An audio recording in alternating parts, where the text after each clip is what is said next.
and we are excited to be with our friends at Nutrien Ag Solutions today at the Farm Progress Show in Boone, Iowa.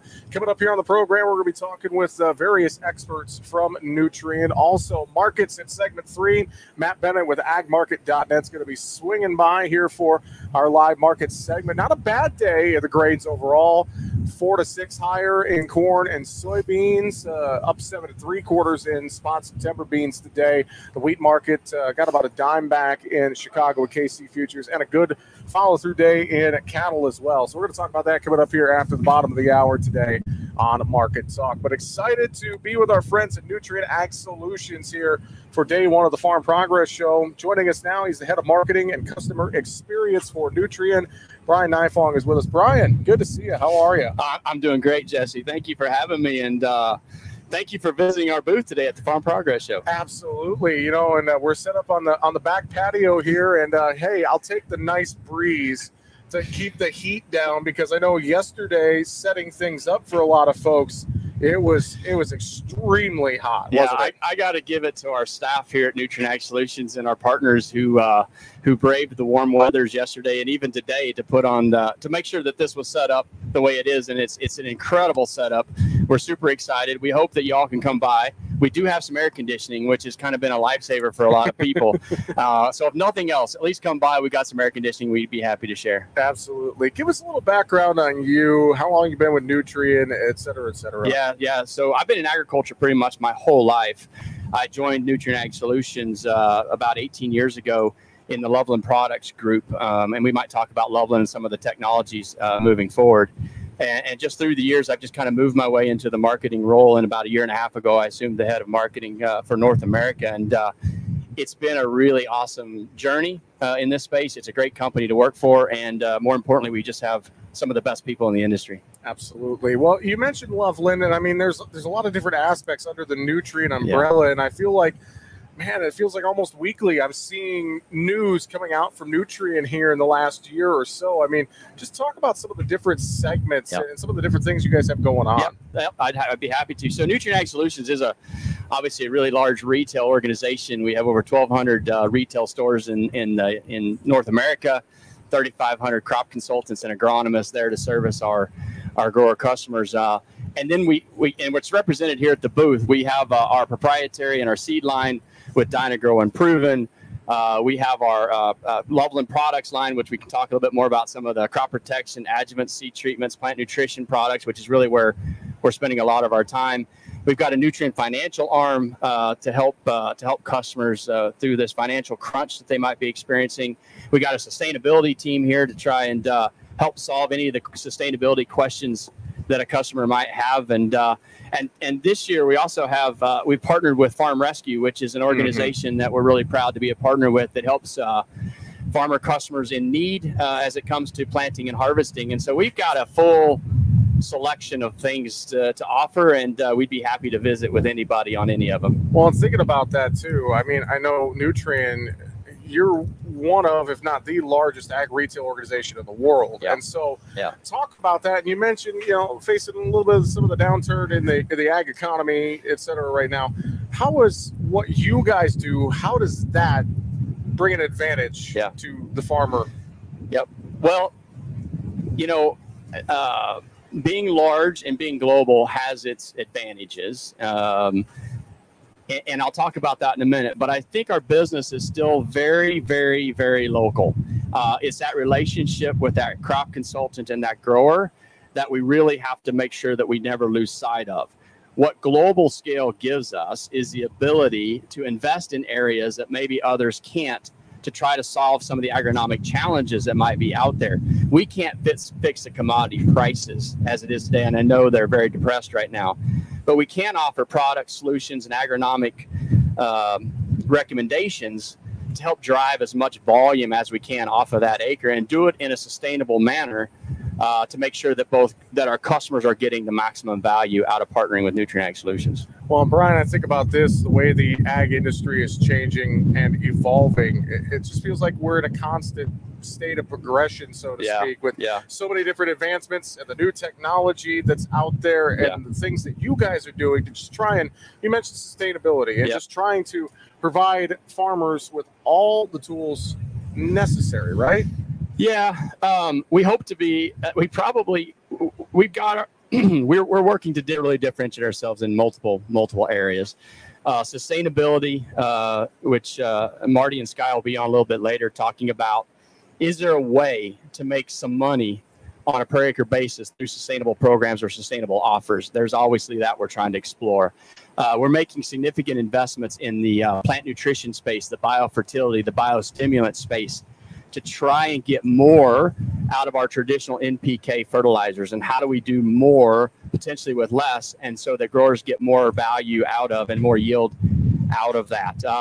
There's a lot of different areas. I know even our seed business, there was an acquisition announcement about in the South. We bought some of the BASF soybean breeding technologies and programs. Yeah. And so Nutrien, because we do have some scale, we're able to make investments in some newer technologies to try to stay focused on the things that growers really care about.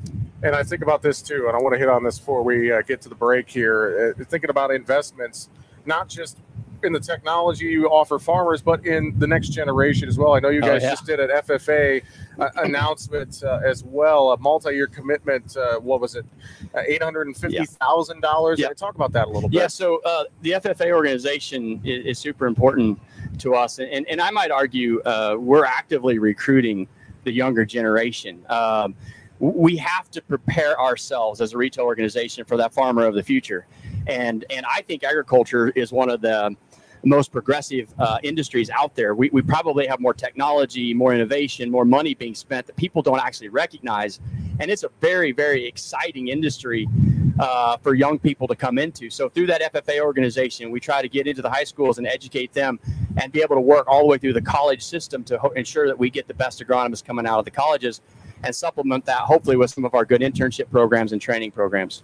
Brian, real quick, if folks can't be at the show this year, they want to learn more about something underneath the whole Nutrien portfolio, I'm sure going online is a great place to start, right? Yeah, Nutrien, www.nutrienagSolutions.com obviously is the place to start. LovelandProducts.com if you want to learn more about the Loveland products, and then DynaGrowSeed.com for the DynaGrow seed business. Fantastic. Brian Nifong, Head of Marketing and Customer Experience with Nutrien Ag Solutions. Thanks for being with us here. We appreciate it. Thank you, Jesse. All right, coming up next, we are going to talk more with our friends at Nutrien Ag Solutions here on Market Talk, broadcasting live day number 1 of the Farm Progress Show in Boone, Iowa. Back with more right after this.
And we continue here on Market Talk today, broadcasting live from the Farm Progress Show at Boone, Iowa. Day number 1 of the show. Had a few rain showers early, then we got some heat and plenty of wind now with this front moving through, and not a bad day considering how hot it was this weekend across much of the western Corn Belt. We are with our friends at Nutrien Ag Solutions here today. Joining us now, he's the sales manager for Loveland Products. John Dusing is with us here. John, good to see you. How are you? Hey, good to see you too, Jesse. All right, tell us a little bit about your background and what you do at Nutrien to start. Yeah, so I'm the Loveland sales manager for the Southern High Plains. I cover kind of that southwest corner of Kansas and into Oklahoma Panhandle, but I predominantly work with Nutrien Ag Solutions retail locations, working with their crop consultants and working with their local growers to help fit some of our Loveland technologies into their production plans, helping them solve the issues that they deal with from year to year. Now, I know, of course, so many folks are familiar with Nutrien. They see the logos at various locations around the country, around the world. They hear about it all the time. Maybe they're not as familiar with Loveland Products. So give us a little bit of background and some insights into that segment and that company and some of what Loveland does. Okay. So Loveland Products is the proprietary line of crop inputs for Nutrien Ag Solutions specifically. And within that, our portfolio has 4 main shelves. We deal with seed treatments, we deal with adjuvants, crop protection, and plant nutrition. And within that breadth of products that we have multiple technology lines that we use to help growers overcome some of their issues that they deal with when going out and applying these crop inputs. Okay. Talk about the footprint, too, for Loveland, just for perspective for folks. Tell us about, the North America and global footprint. So working with specifically Nutrien Ag Solutions, having, thousands of locations across North America, at any one of those Nutrien Ag Solutions locations, you can get in touch with a crop consultant that's going to have access to the information and access to these Loveland Products technologies. Okay. All right, great. Let's talk a little bit about what you guys have here at the Farm Progress Show. I know you guys, as part of the whole setup here with Nutrien, there is a Loveland exhibit, we'll call it. I mean, talk about what you guys are showing growers here specifically at the show. Okay. So at our booth, we actually have a demonstration that's on one of our technologies within our adjuvant line. Something that growers deal with year in and year out with their chemistry and their chemical applications sprays is that wherever you're at, there's usually hard water that can be antagonistic to some chemistries in some herbicides. You have that calcium and that magnesium that can bind with those chemistries and make them not as perform as well. So we have a water conditioning agent called Choice Trio that has multiple forms of action, from chelating, sequestering, and complexing these hard water cations to free up that chemistry so it doesn't bind up, which allows us to have better efficiency and better control out of our herbicide applications. All right, we're talking with John Dusing. He's sales manager for Loveland Products. That's a division of Nutrien Ag Solutions. Soil health, such a big topic, especially wrapped in with the sustainability conversation that we have really been growing here over the last several years. I mean, let's talk about just what do you hear from growers? What are they most interested in terms of the Loveland portfolio when it comes to soil health? Yeah, so within our plant nutrition line, that is where we kind of focus into our our soil health aspect. Growers are looking at the soil health from a more holistic perspective than just looking at fertilizer and how do we apply fertilizer.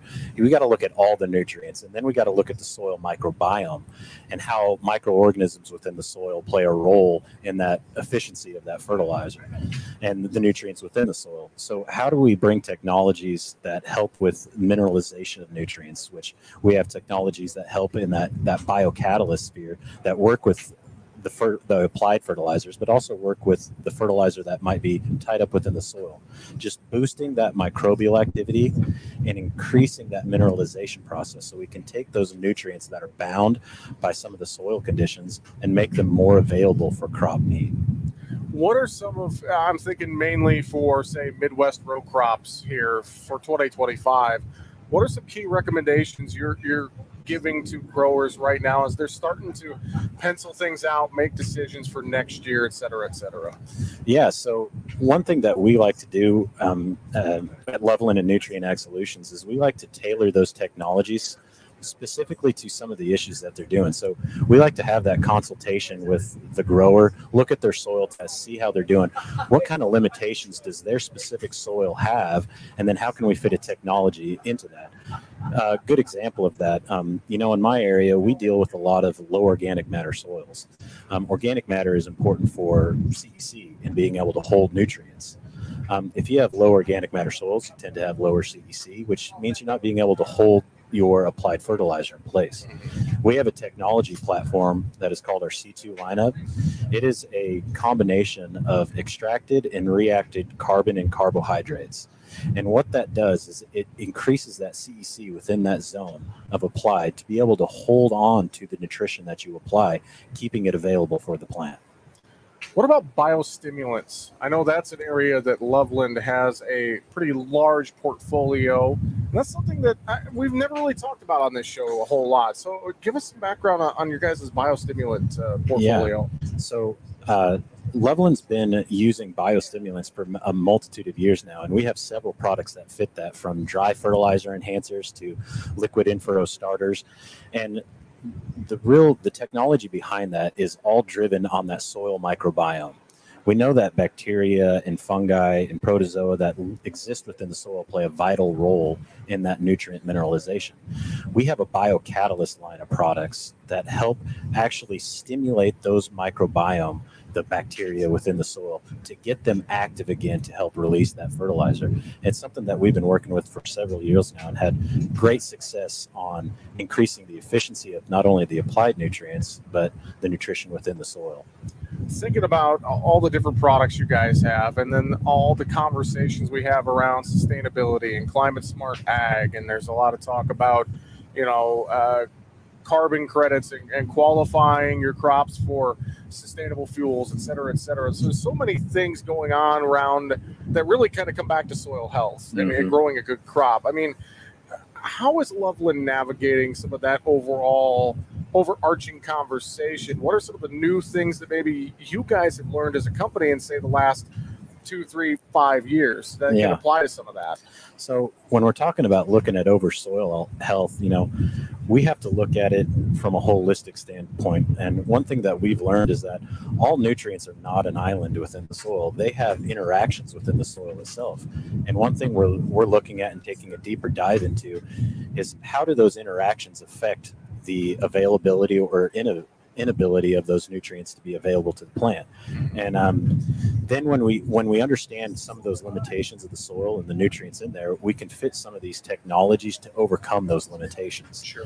And again, we fit that into a whole breadth of the nutrient or the different technology platforms that we have within the Loveland lineup of products. So at any point that whatever a grower may be dealing with his specific soil, we can have a solution there to help them overcome those issues. What would you say, got just a couple minutes here before we wrap up, what makes Loveland Products, and that segment under Nutrien, what makes it unique in your opinion? It's our commitment to innovation and research. We're releasing 8 new products, 8 new technologies this year, and we have several coming out in the years beforehand. We put a lot of effort into research and partnering with other companies and trying to stay ahead of the market with these new innovative technologies, because we are going to have to get more efficient with our crop inputs, and we're at the leading edge of being that. All right, fantastic. As we wrap up here, if growers want more information about Loveland Products, where should they go? Who should they contact? Online, retail, et cetera? Give us that rundown. Yeah. If you want to learn more about our technology platforms and our products, go to lovelandproducts.com.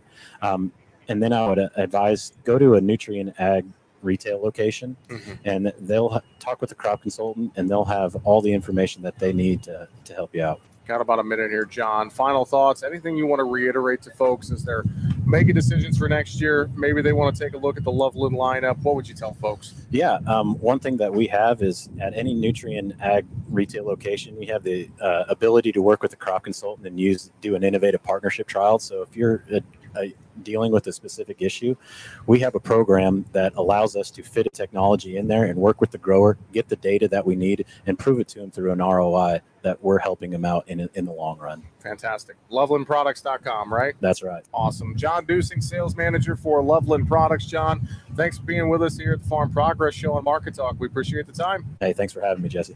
All right, coming up next here on the show, we are going to take a look at the market action from Tuesday. Had a fairly decent day across grains and across livestock trades. Some green on the screen.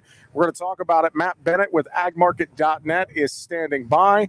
We will be back with our market analysis segment here on Market Talk from the Farm Progress Show in Boone, Iowa, with our friends at Nutrien Ag Solutions. Back with more right after this.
And as we continue here at the Farm Progress Show, day number 1 of the event in Boone, Iowa. Jesse Allen back with you here on Market Talk. We're with our friends at Nutrien Ag Solutions today. We're going to talk more with them coming up in segment 4 as we wrap up the program. But let's talk markets. Not a bad day Tuesday, although we set new contract lows in corn and wheat Monday, so maybe we were due for a little bit of a bounce. Beans were okay.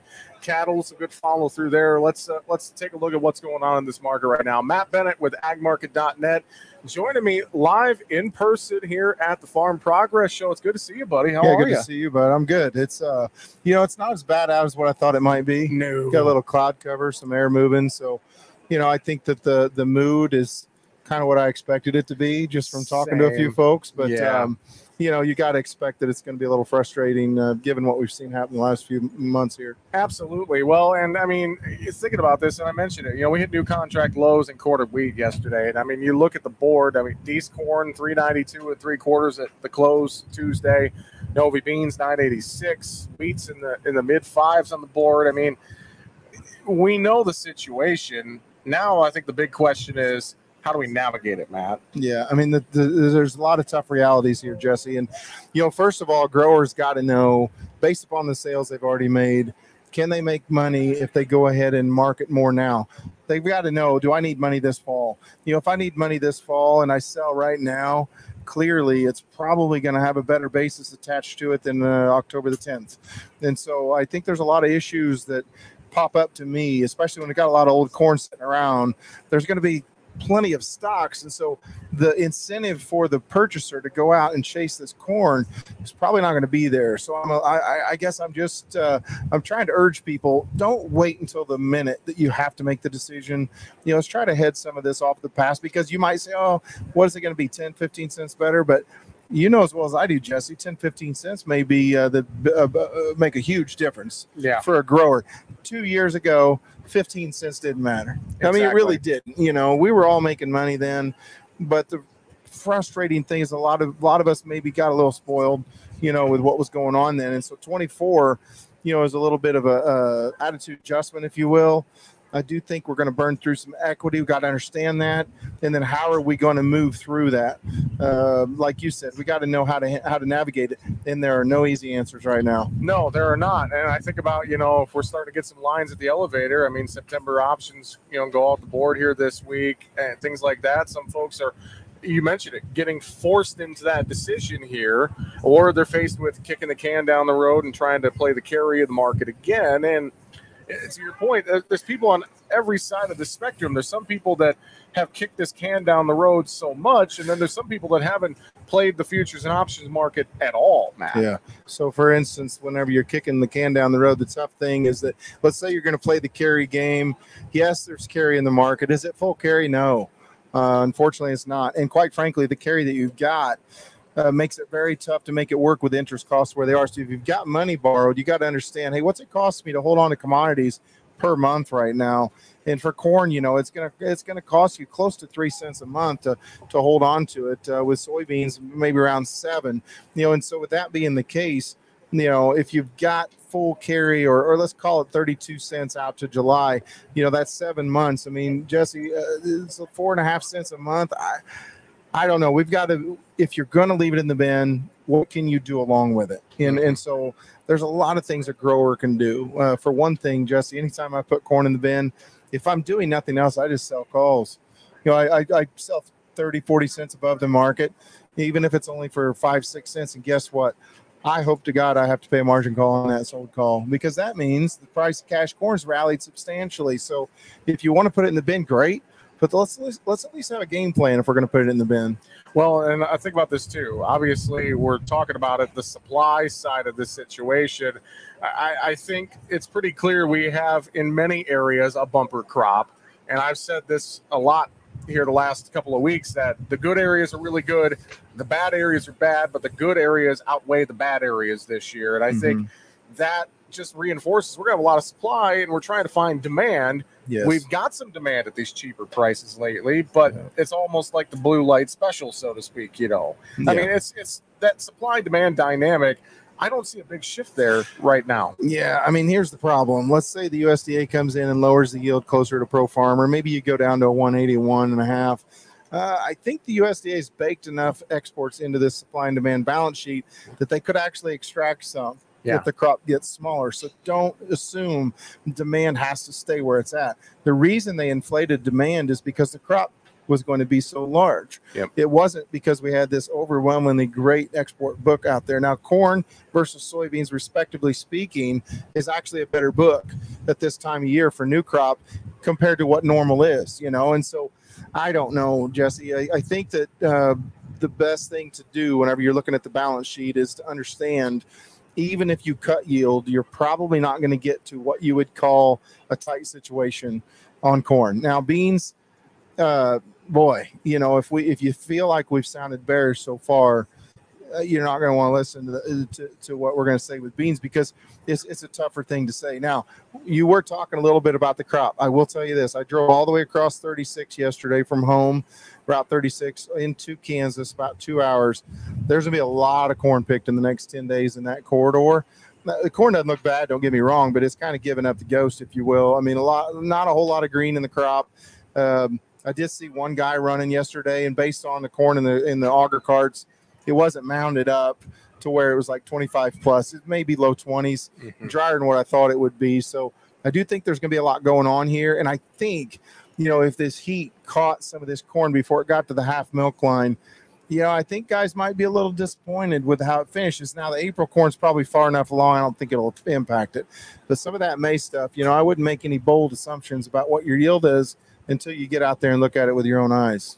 I wonder too, you talk to farmers all throughout the summer. Right. You're traveling to meetings, you're speaking to folks, you're talking one-on-one with folks, you're talking with folks here at the show. I mean, what is the number one paramount concern you're hearing right now? Is it this crop that's ready to come off the field and marketing there? Are they worried about their inputs for next year and how that's going to look on the balance sheet? I mean, what's the number one thing you're hearing, Matt? How am I going to make any money? Both old and new. Guys are frustrated and gals are frustrated. I totally understand it. When you're talking new crop, the really tough thing right now, Jesse, is, you look at these 25 corn and then you look and see what fertilizer is. And I understand, there's a lot of caveats here. There's a lot of give and take. The market's going to do what the market has to do for supply and demand, both on corn and fertilizer, but it's really tough to find black ink without using some extremely good yield numbers whenever you're looking at 25. So we've been telling growers, the last couple of years you've had high price of corn, fairly high fertilizer price. I want to sell the corn, buy the fertilizer at the same time, at least on a ratio basis, to lock that in so I don't get strangled if one of those goes in the wrong direction. This year it's a little more complicated, Jesse. I'm not going to lie to you. Whenever it comes to this 24 crop, unfortunately, I feel like the farmer is extremely undersold. Your elevator systems are going to relay that to your end users, are going to tell you that.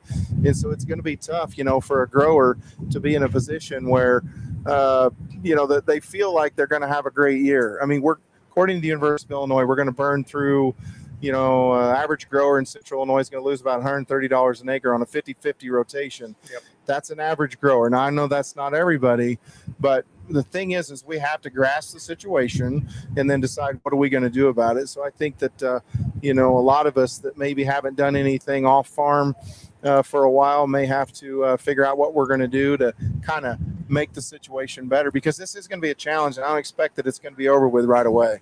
Well, and I think about this too, and I've started to hear some of this chatter, and you've been in this business, on the brokerage side for a while. You're a farmer too. You've navigated all the different tools in the toolbox. There's some folks that are, talking about, well, I've never really played the futures and options market. I don't know what to do. I don't have a good advisor. I need some education. Everyone's telling me I need to think about this or that, but they're not telling me what to do specifically. So, I mean, from that standpoint, what would you really tell folks as far as getting themselves educated to navigate this environment? Okay.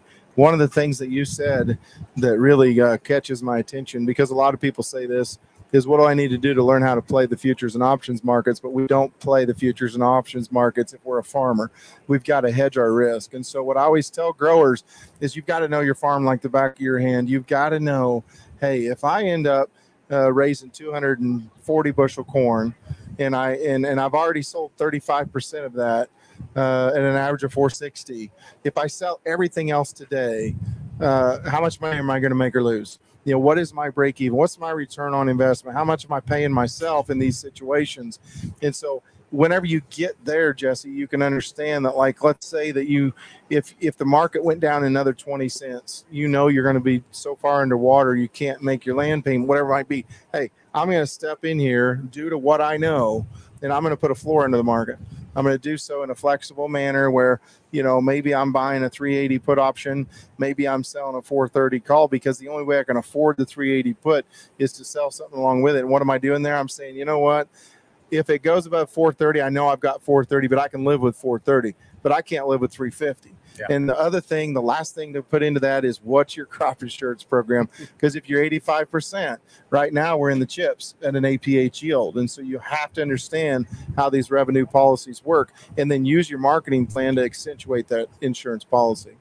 Good way to put things. I know folks have questions. agmarket.net, easiest way to reach you and the team. You have a ton of resources available, a lot of great minds on the team that can help folks out. Matt, it's good to see you, my friend. Thanks for being here with us. And I guess we'll enjoy the rest of another good Farm Progress show. What do you think? Absolutely. Thanks for having me, bud. Matt Bennett with agmarket.net joining us here today on Market Talk. Coming up, we're going to finish up here from Nutrien Ag Solutions. We'll talk a little bit more with them about some of their different segments that they have on display here at the show and more. We'll be back on Market Talk right after this.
And welcome back to Market Talk as we are looking to wrap things up here today, talking with our friends at Nutrien Ag Solutions. Joining us now, we're going to have a sustainability conversation. First, he's the East Program Leader for Sustainability for Nutrien. Marty Templeton is with us. Marty, good to see you. Thanks for being here. Yeah, Jesse, thank you for having us today. And also with us, Sustainability Program Leader for the Corn Belt, Sky Hoffman. Sky, good to see you. Thanks for being here. Yeah, you too, Jesse. We appreciate it.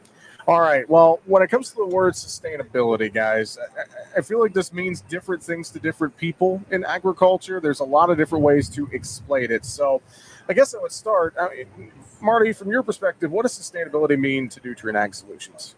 Sustainability is basically what our crop consultants do every day when they work alongside our growers on their products, practices that they bring to the acre. Because if regardless of how you term it or tee it up, if it's not profitable, it's not sustainable. All right. Sky, what's your definition of sustainability as working with Nutrien? Just to kind of add on to what Marty said, really just sustainability is just good agronomy with stewardship with proof behind it. All right. So I think about sustainability, and there's a lot of organizations that are offering growers new opportunities to take part in various sustainability programs. Nutrien's got Farm Smart. Let's talk about this a little bit. Maybe give us a little background, Marty, if you want to start there. Just some, as we look at Farm Smart, what are some of the benefits, et cetera, et cetera? Sure. Farm Smart is our overarching sustainable ag brand for Nutrien. Started in 2021 with our carbon pilot, and it continues into today. All right. It's basically built around efficiencies, practices that bring good soil health to the acre. Sky, for your perspective, what are some of those key benefits if growers are looking at Farm Smart for 2025, for instance, and they want to get enrolled? What are some of the big things they need to keep in mind if they're looking to get enrolled for next year?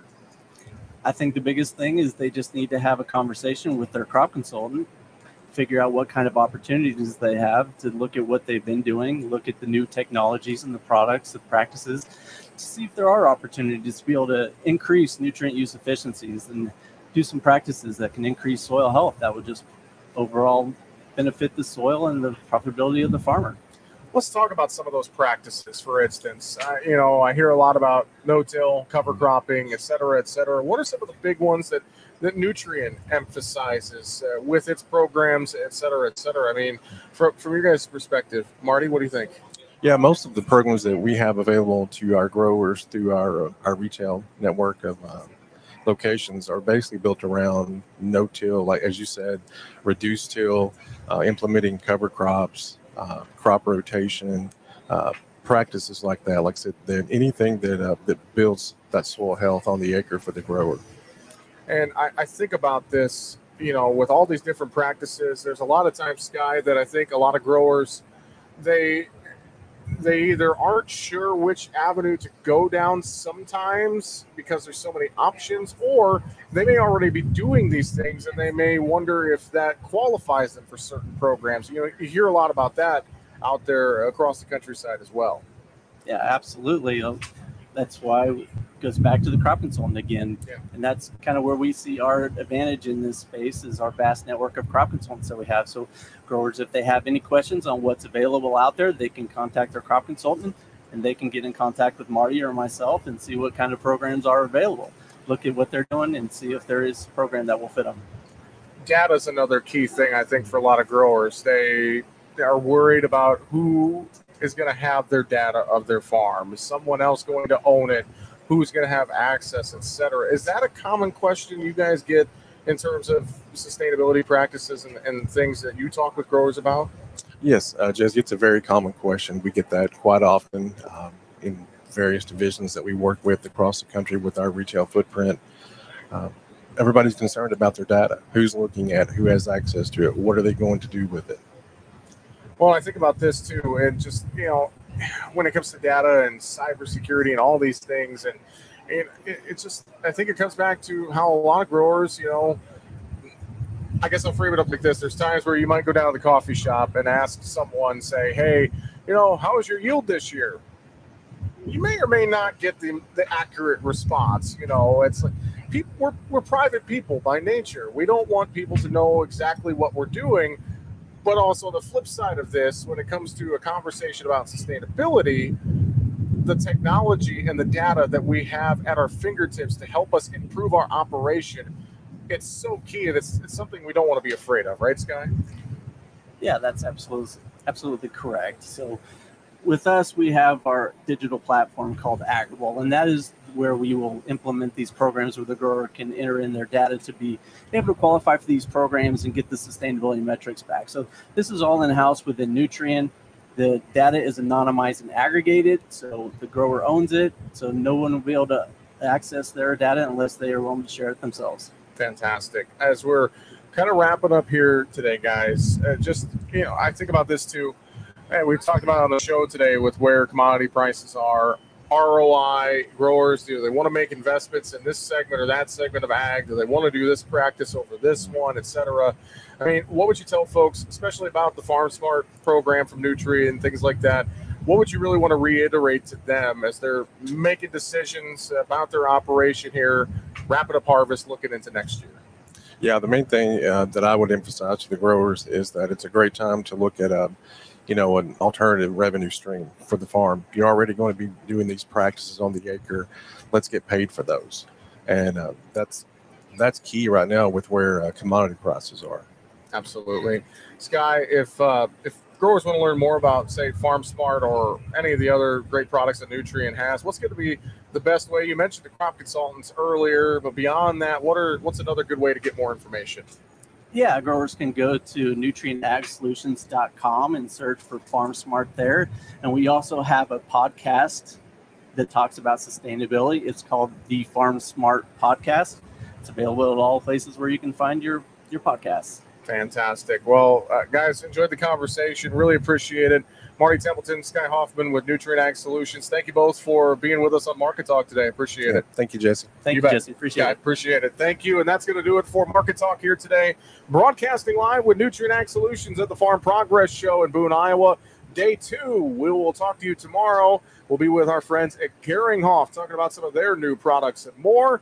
And Jacob Burks from agmarket.net will be with us for market analysis. We're out of time. I'm Jesse Allen. Thanks for listening to Market Talk. Have a great rest of your day.